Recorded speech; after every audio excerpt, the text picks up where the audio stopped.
तो स्टूडेंट्स हमारा जो आज का टॉपिक है वो है provisions relating to interest on capital.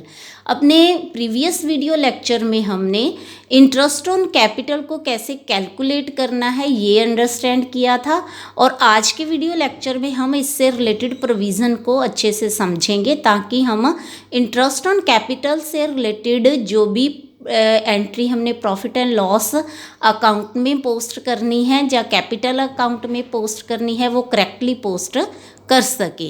जो हमारे पास फर्स्ट केस है, when partnership deed does not exist. जब क्वेश्चन में हमें इंटरेस्ट ऑन कैपिटल के बारे में कुछ भी ना बताया गया हो, हमारी पार्टनरशिप डीड साइलेंट हो, तो हम उस केस में पार्टनर्स को इंटरेस्ट ऑन कैपिटल अलाउ नहीं करेंगे। तो कोई भी एंट्री उस केस में प्रॉफिट एंड लॉस में पोस्ट नहीं होगी जो कि इंटरेस्ट ऑन कैपिटल से रिलेटेड हो। दूसरा केस है हमारे पास, when partnership deed provides for interest on capital as a charge. दूसरा केस ये है कि हमें पार्टनरशिप डीड के बारे में बताया गया है और उसमें जो प्रोविज़न है उसमें इंटरेस्ट ऑन कैपिटल को एज ए चार्ज मानने के लिए कहा गया है। अब हमने चार्ज के बारे में भी अपने प्रीवियस वीडियो लेक्चर में समझा है अच्छे से। इसका मतलब ये होता है कि हमें इंटरेस्ट ऑन कैपिटल पे करना ही है, चाहे फर्म प्रॉफिट अर्न कर रही है चाहे लॉस इनकर कर रही है। मतलब हमें इंटरेस्ट ऑन कैपिटल जो है वो पार्टनर को देना ही होगा, चाहे फर्म के प्रॉफिट हों चाहे फर्म के लॉस हों। तो इस केस में हम जो इंटरेस्ट ऑन कैपिटल से रिलेटेड हमारी एंट्री होगी वो हम प्रॉफिट एंड लॉस में पोस्ट करके उसके बाद नेट प्रॉफिट या नेट लॉस कैलकुलेट करके फिर वो हम पार्टनर्स में डिस्ट्रीब्यूट करेंगे। तो अब इन दो पॉइंट से ये तो क्लियर हो गया कि अगर डीड नहीं है तो इंटरेस्ट ऑन कैपिटल अलाउ नहीं करना, पर अगर वो चार्ज है तो वो अलाउ करना ही है, चाहे प्रॉफिट हो चाहे ना हो, और उसकी फिर एंट्री हम प्रॉफिट एंड लॉस अकाउंट में पोस्ट करते हैं और पोस्ट करने के बाद जो नेट प्रॉफिट या लॉस होता है उसी को फिर पार्टनर में डिस्ट्रीब्यूट किया जाता है। जो थर्ड हमारा केस है वो है कि when the partnership provide for interest on capital but silent on whether interest is a charge और एप्रोप्रिएशन। तो ये जो केस है वो काफ़ी इम्पॉर्टेंट और थोड़ा सा बच्चों को कंफ्यूज करता है, और वो ज़्यादातर जो मिस्टेक होती है स्टूडेंट्स की वो इसी पॉइंट पे आके होती है। तो ये वो केस है जहाँ पे हमें ये तो बताया होता है कि पार्टनर्स को हमने इंटरेस्ट ऑन कैपिटल इतना देना है, 5%, 6%, 3%, 4% जितना भी हो, पर ये नहीं बताया होता कि उसको हमने चार्ज एज्यूम करना है कि एप्रोप्रिएशन एज्यूम करना है। तो उस केस के लिए हमारे पास 3 सिचुएशंस हैं। जो फर्स्ट सिचुएशन है कि अगर फर्म लॉस इनकर कर रही है, फर्म घाटे में जा रही है, उनको कोई भी प्रॉफिट नहीं हो रहा, तो उस केस में हम क्या करेंगे? तो उस केस में स्टूडेंट्स हम कोई भी इंटरेस्ट ऑन कैपिटल पार्टनर्स को अलाउ नहीं करेंगे, उनको हम कोई भी इंटरेस्ट ऑन कैपिटल पे नहीं करेंगे।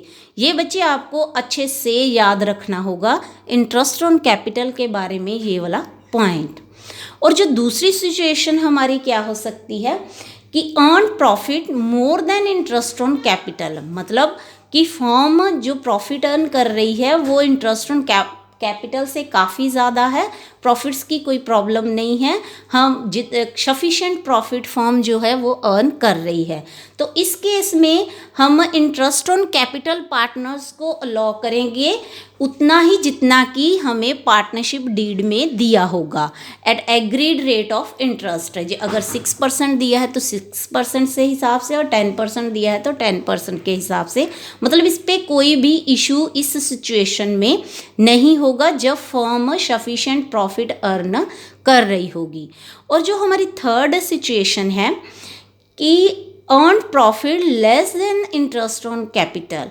अगर जो फर्म है प्रॉफिट अर्न तो कर रही है पर उनका जो प्रॉफिट है जितना भी पार्टनर्स का इंटरेस्ट ऑन कैपिटल बना है टोटल उससे कम है, लेस है, तो उस केस में हम क्या करेंगे, interest on capital is allowed to the extend of in the ratio of interest on capital. मतलब इसका ये है कि हम इंटरेस्ट ऑन कैपिटल तो पार्टनर्स को अलाउ करेंगे पर कितना अलाउ कर सकते हैं, जितना हमारे पास प्रॉफिट है।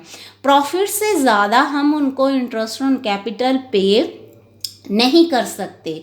तो फिर अब क्वेश्चन अराइज होता है कि फिर हम उनको कैसे वो डिवाइड करेंगे जो अवेलेबल प्रॉफिट है।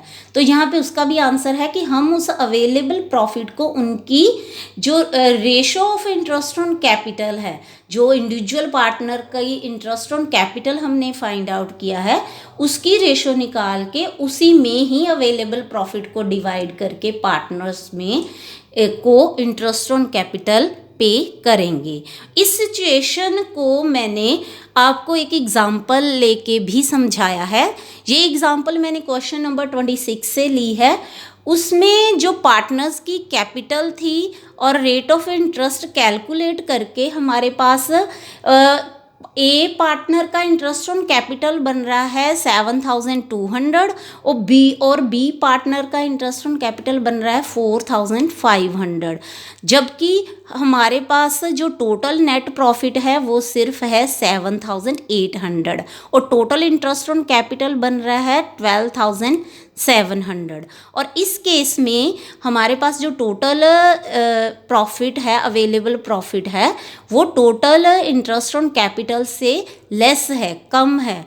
तो इसके सिचुएशन में हम जो है रेशो फाइंड आउट करेंगे। कौन सी रेशो फाइंड आउट करेंगे, ratio of interest on capital, जो कि इनके जो हमने original interest on capital calculate किया है उसी से फाइंड आउट होगी। इस केस में 7,200 और 4,500 से जो रेशो बन रही है वो है 8:5। तो 8:5 के अकॉर्डिंगली जो हमारा अवेलेबल प्रॉफिट है वो पार्टनर्स में डिस्ट्रीब्यूट होगा as a interest on capital.